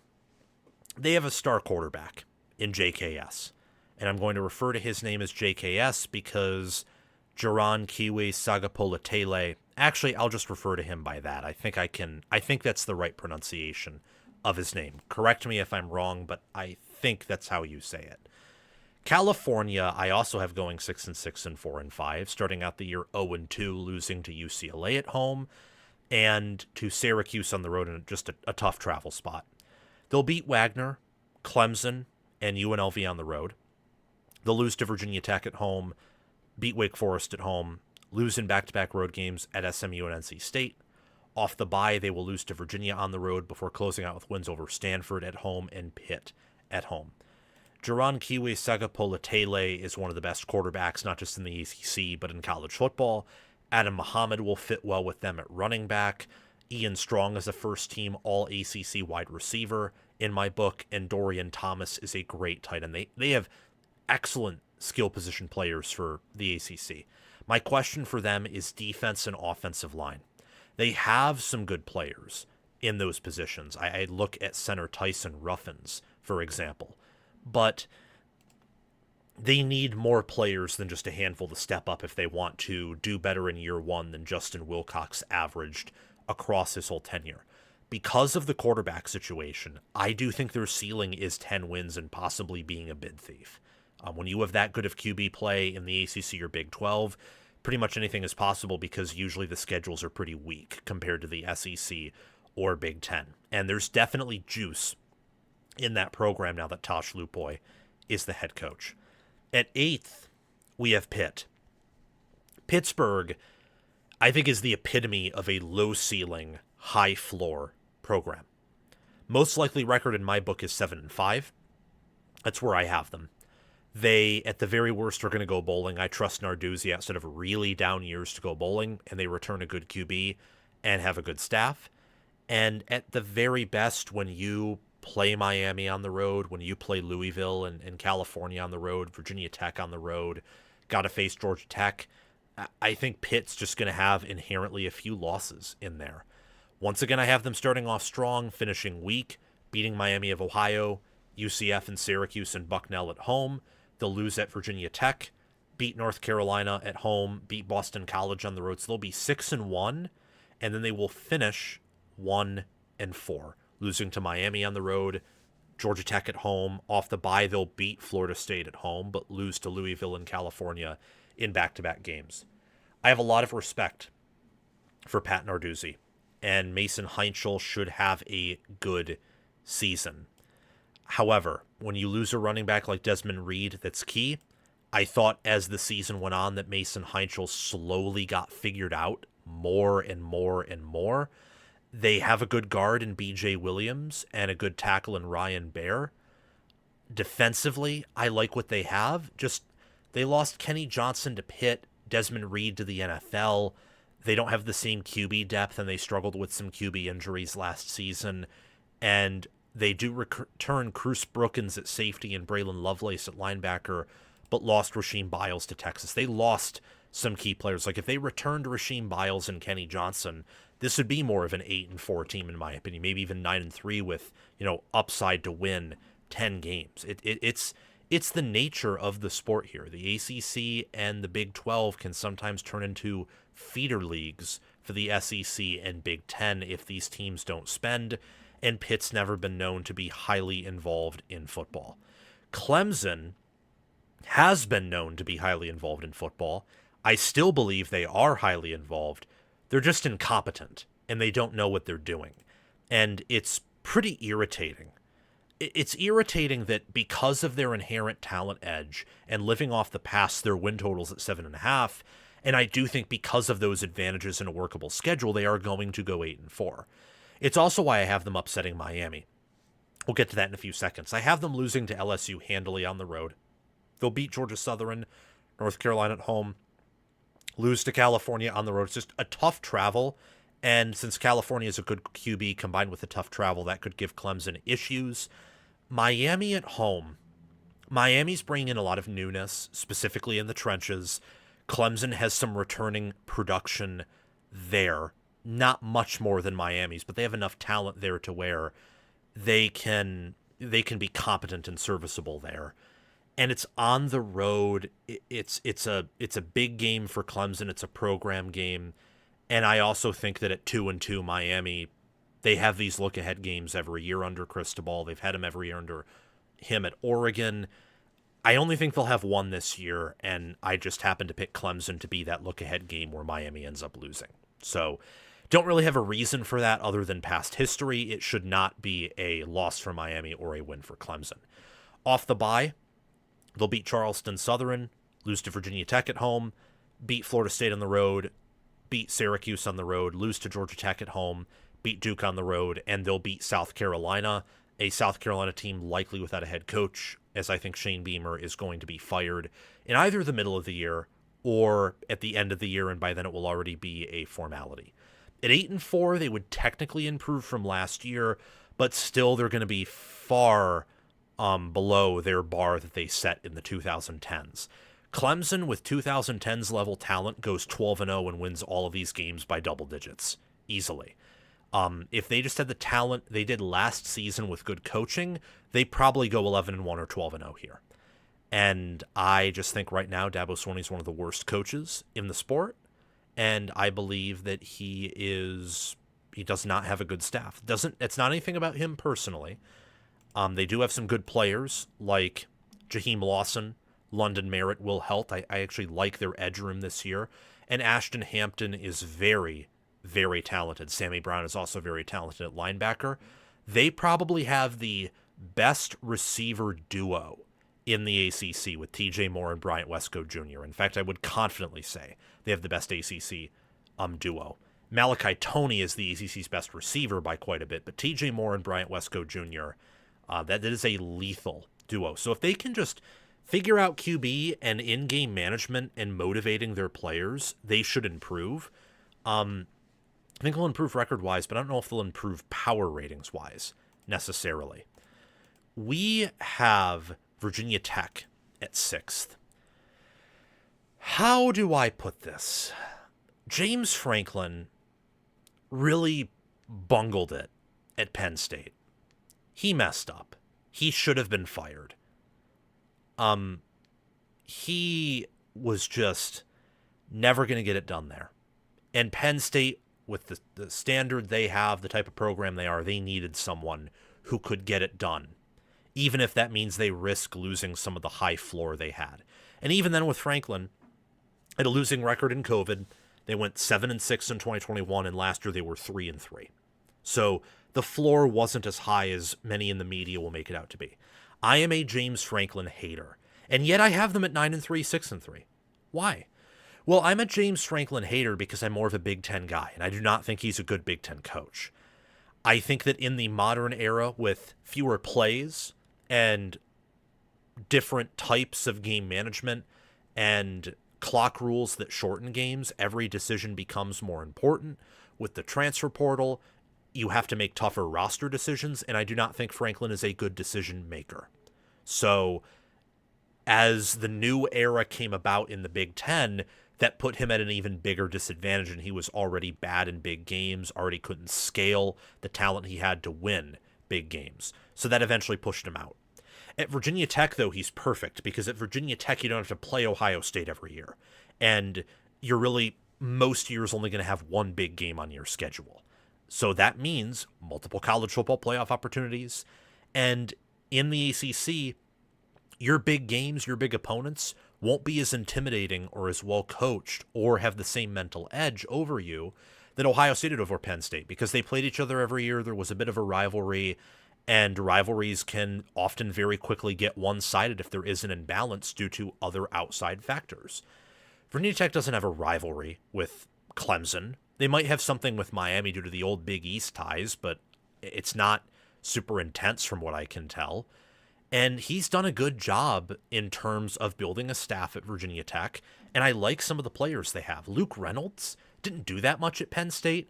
I have him as the best tight end in the ACC because I just view the Big Ten as that much of a better conference, where just an okay or good Big Ten player with high upside will be awesome in the ACC. I think Ethan Grunkemeyer will be a top third or close to that quarterback in the ACC. Marcellus Hawkins will be a great running back. Quayshawn Brown and Aiden Green will be a good wide receiver duo in the conference. Kamari Copeland will be a good D tackle. You have at secondary Jaquez White, Isaiah Brown Murray, Cam Chadwick Jr., Thomas Williams, and Kenny Wosley Jr., who I think will all be great in the ACC. So strong secondary, which is customary under Franklin. You have a good enough group of skill position players that is probably in the top third, top half for sure, the ACC. And the offensive line and defensive line have enough okay players. They're not going to be as bad as they were there last year, to where I think they're going to win a lot of these games. I think, look, in games where there's a clear coaching edge for one team, so Miami, SMU, and Georgia Tech, they're going to lose those games. That's what Franklin will do, and Miami and SMU have a roster edge. But VMI, Old Dominion, Maryland and Boston College on the road, Pitt at home, California on the road, after the Georgia Tech loss at home, Clemson on the road, those are games where Tech either has the better roster or the better staff. Like right now, I would take James Franklin as my coach over Dabo Swinney. I would. So entering that bye, they're going to be a team that is either 6-2 or 7-1. Off the bye, they'll lose to SMU, but they should beat Stanford at home. They should lose to Miami on the road, but they have enough talent at certain positions where if Miami is sleepwalking, they're not out of that game. And they should compete with Virginia this year, which they did not last year. And historically, trends would tell you that they should beat Virginia. So I have them at 9-3, 6-3 in ACC play this year. I'm high on Virginia Tech long-term relative to the ACC. I do want to say, though, for any Penn State fan watching this or any Virginia Tech fan who thinks Franklin was a steal, I think this is a move that will just mutually benefit both parties. I like how producer Jesse from the Josh Pate Show put it on my channel, and he's probably said this in other parts. It was good for Franklin to go to Virginia Tech where there's not going to be the same pressure, and it was good for Penn State that they got a better coach and just a better identity and someone who has a higher shot, better odds of winning those big games. Virginia is at 5th. I don't think Virginia is going to take a step back. They, if anything, when you look at their quarterback ad of Bo Pribula and ad of Peyton Lewis at running back and returning much of their O-line, returning, I would say, a great underrated defense, if anything, they're going to take steps forward. I believe they'll be power rated higher than last year. And they won a lot of close games early, don't get me wrong. But at the end of the year, they started losing some of those close games. And their record in close games last year was 4-3. They played in a lot of them, but they didn't always come out on top there. So their record last year in the regular season, which was 10-3, counting the ACC title game, wasn't really that unsustainable. And when I look at this schedule, they should beat NC State in Brazil in week 0, which, I don't know how I feel about that game. On one hand, I think those international games are cool. On another hand, it takes away the fan experience, and I don't like that. Anyway, though, this is a predictions video. Virginia should win that. They have better players, and I trust Tony Elliott as a coach to be able to win 11 games at Virginia and do it via the portal. Tony Elliott has something inside his head that is special in a good way. What he was able to do last year was very admirable, and I've earned a lot of respect for him in that program, even just through 1 year. They should beat Norfolk State, West Virginia on a neutral field, Delaware. Look, I would take Tony Elliott 10 out of 10 times over Mike Norvell as my head coach, and I think Virginia has better players. So they will beat Florida State on the road. They will beat Syracuse at home. SMU, I think SMU's better coach and has a better roster, so that'll be an L. Duke at home should be a win. Wake Forest on the road should be a win. Off the bye, Cal and North Carolina at home should be a win. At Virginia Tech, Tech's going to be amped up with Franklin because they cannot be worse than they were last year, and there's a lot of juice around that program. Tech has equivalent players. They have, I would say Tech has a higher ceiling due to some of the blue chip additions they made. They also have a lower floor due to it being year one in their build. I do expect Virginia Tech to get back on the right side of that rivalry. I really like the fit of Bo Pribula, and they have like, Matto Marcellus at linebacker, Cam Robinson there. Brandon Hillman should do much better in the ACC than he did at Michigan in the Big Ten. I love what I'm seeing out of this team. At 4th, we got Miami. Oh, this is going to ruffle some feathers, I know, and I don't like making fan bases mad. The problem, the conundrum, is that one of the favorites to make the playoff has to miss. It's a law of nature. It is a law of odds. Not really a law, although laws exist and there are exceptions to every rule. More likely than not, at least one of the favorites to make the playoff is going to miss. And with that, you have Miami, Texas Tech, Notre Dame, and then you have 4 teams, or 5 actually, in the Big Two. Georgia, Texas ACC, Ohio State, Indiana, Oregon in the Big Ten. One of them will miss. Notre Dame's schedule's too easy, and they host Miami and are favored in the early look ahead. Not picking them to lose. Texas Tech is the easiest schedule out of all of those teams. Not picking them to lose. Georgia has Kirby Smart and a schedule that is among the easiest of these teams we've talked about. I'd say Miami, Notre Dame, Texas Tech, and Georgia have the 4 easiest schedules of that group. Indiana would probably be 5th. You're probably looking at Oregon, and then there's a huge step up in schedules with Texas and Ohio State. Miami, I have going 10-2. Most likely they will go 11-1. Floor of 9-3, ceiling of 12-0. Why am I lower on them than most people are? And why are they 4th? Because if they're 4th and they're not even making the championship game, they're either getting in as one of the last seeds or they're missing. And I have them missing. Just barely. I think the schedule is weak enough, and without a marquee win like they had last year over Notre Dame, I don't think they will get in, just due to how things pan out. I have them 10-2, 8-1 in the ACC. They're going to win most of these games by double digits. At Stanford, Florida A&M, at Wake Forest, Central Michigan. Off the bye, we'll talk about Clemson in a few seconds. They'll crush Florida State. They'll crush Pitt. North Carolina could be a close game due to looking ahead to Notre Dame, but they should win that. Between one of Duke and Virginia Tech, I think after that Notre Dame game, they'll probably be a bit of a letdown. But I think they'll win those games, and then at Boston College, or hosting Boston College at the end of the year. So anywhere from like 8 to 10 wins by double digits or more. Clemson, every year under Cristobal at Miami, every year under Cristobal at Oregon, they've had look-ahead games where they drop one that just, it shouldn't be possible. And I believe that with Miami definitely dropping off in pass rush and still having some liabilities at linebacker, if Clemson's quarterback just can have an okay game with those receivers, tight ends, and a rushing offense that I don't think can get worse, you could see them put up some points at home. And while I think Miami would respond with points, it could be a competitive game. And again, could be a look-ahead spot. I don't think Clemson will be very good. I don't think they'll be respected. The issue with Clemson is they have talent that can all of a sudden pop.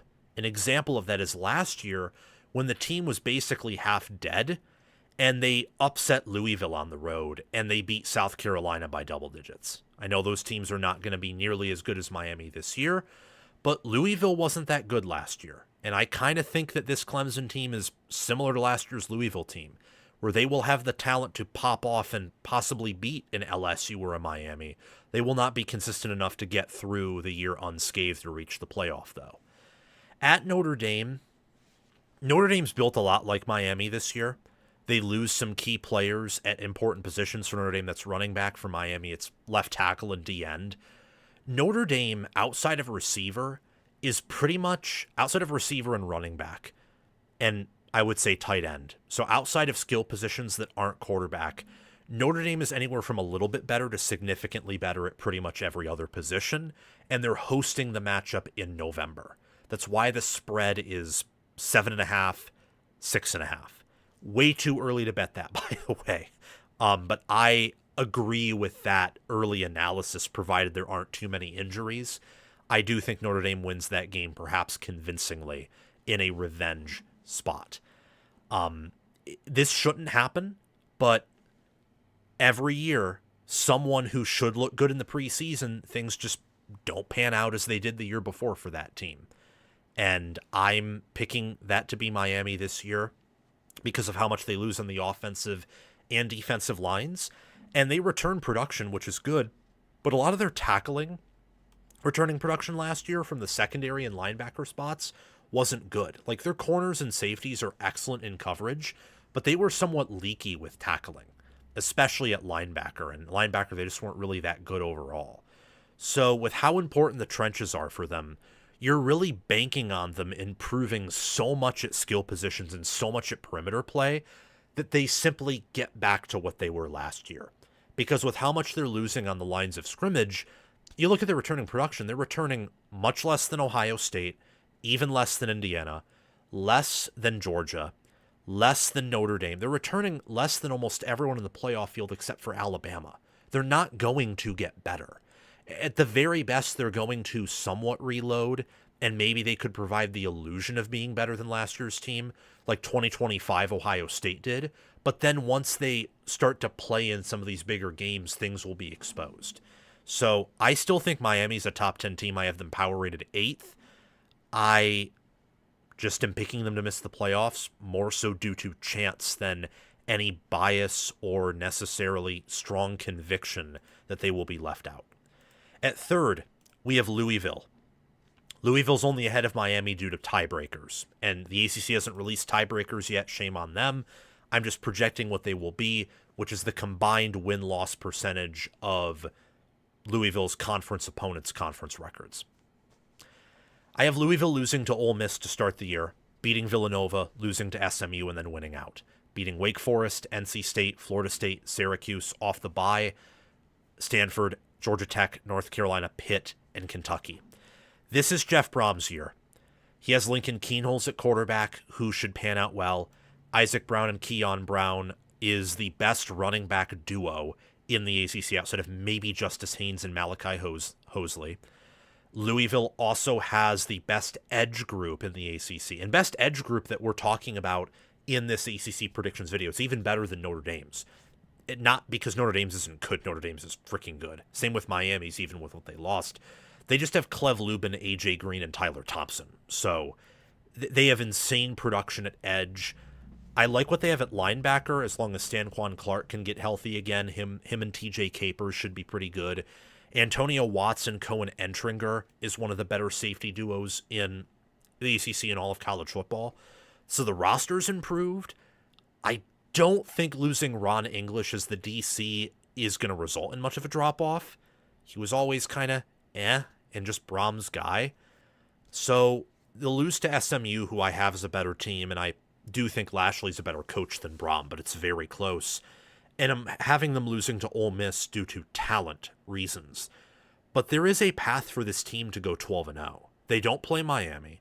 They don't play Notre Dame like a lot of ACC teams do. So there's no one on this schedule that really, in a domineering way, overmatches them. And I just trust Brom with offense and quarterbacks, and they fielded some underrated defenses these past few seasons. And it seems like with what they've done in the portal and who they're bringing back on defense, in theory, they should improve there.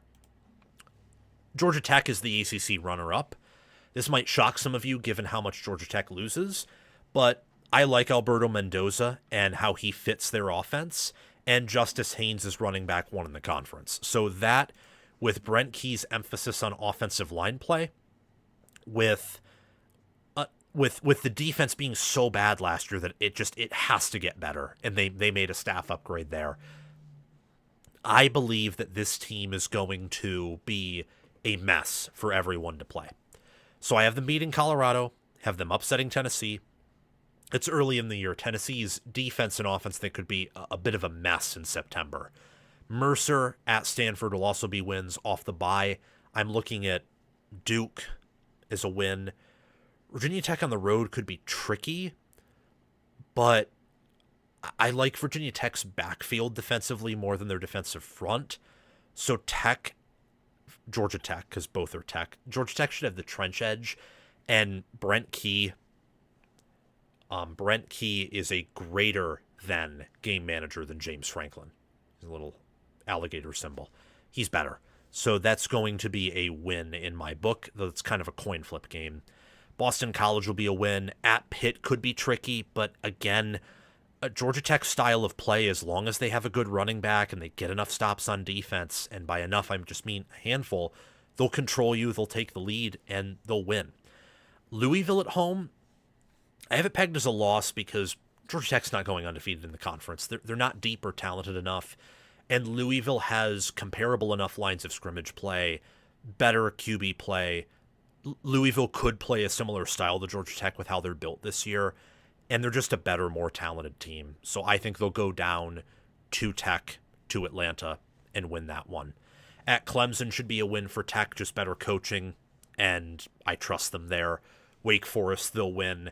At Georgia, it's in Athens. If Georgia Tech has this record of 10-1, Georgia will get up for that game. It will be close because it's always close between Brent Key and Kirby Smart, two coaches I have immense respect for. Ultimately, Georgia's just better. The year to get Georgia was last year or 2024, not this year for Tech, and they couldn't get them. And in the ACC title game, I have them losing to SMU. You guessed it.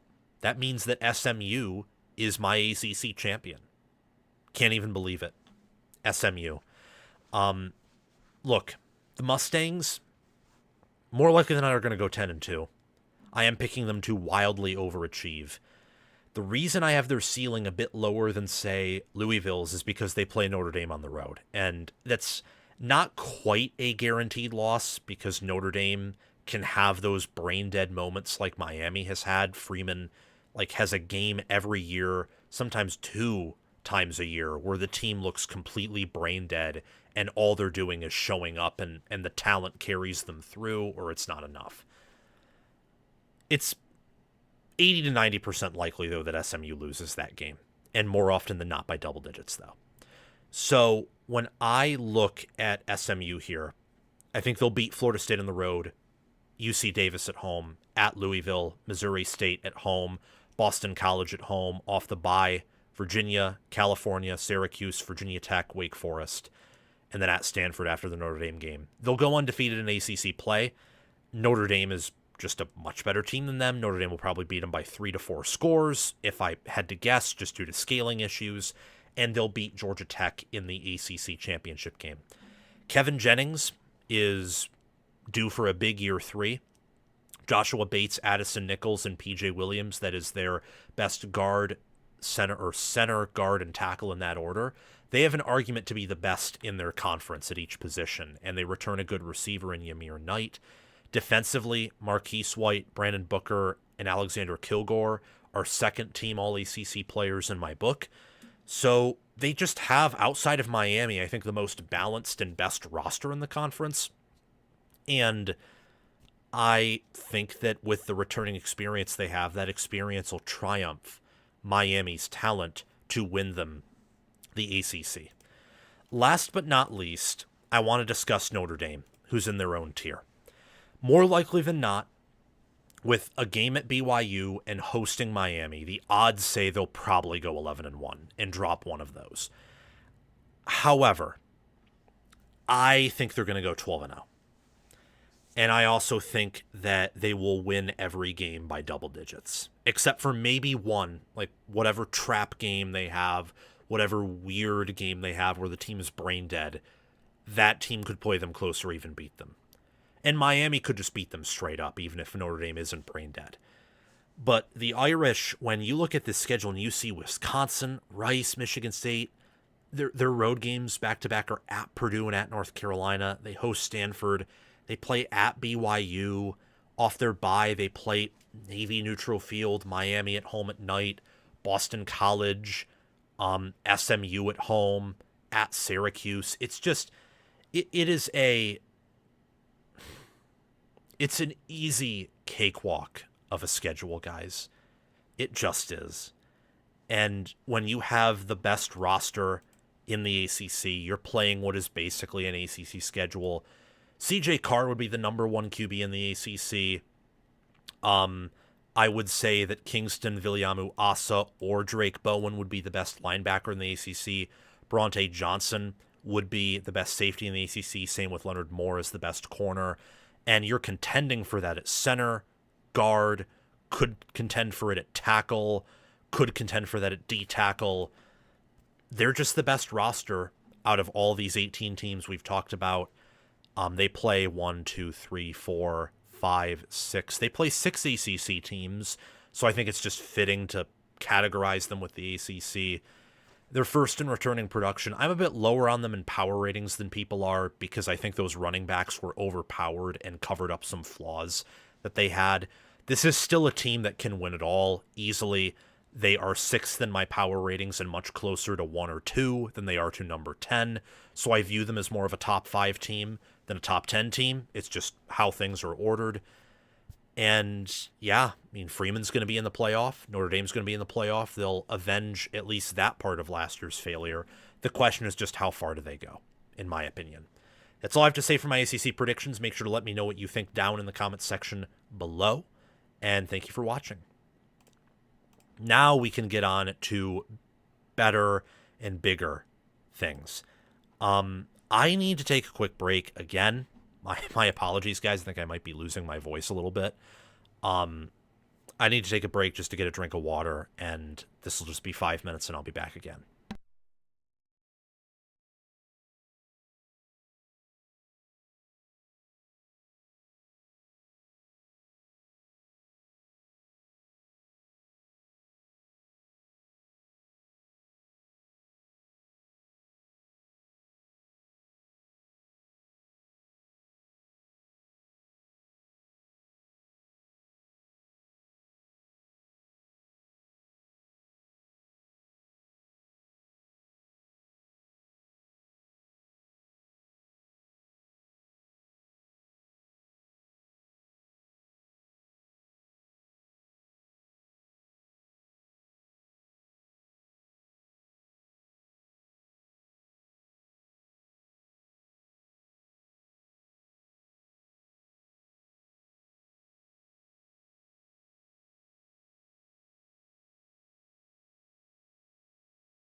Okay, we are going to be saving these segments for tomorrow. I've already taken too many breaks. I think I overestimated how long this would take. The rest of these, we're going to be done with these longer format videos for the live shows for probably a little bit. There will be another one, I think, on Thursday where I'll be going over my top 100 players post-spring. These videos, the bold predictions, all this other stuff, it'll be spread out across the next 3 shows. I have an interview to do today with someone that I'm very excited for. It's going to take about an hour, and my voice is already a bit hoarse. So I'm going to quickly edit this right here, and we'll get to some of this other stuff tomorrow. We'll be live tomorrow at noon Eastern time, as we were today. Thank you guys so much for watching. These segments will be up in the next 72 hours. We're going to try to spread out all the big prediction videos that we did. So thank you for tuning in, and we'll see you all very soon.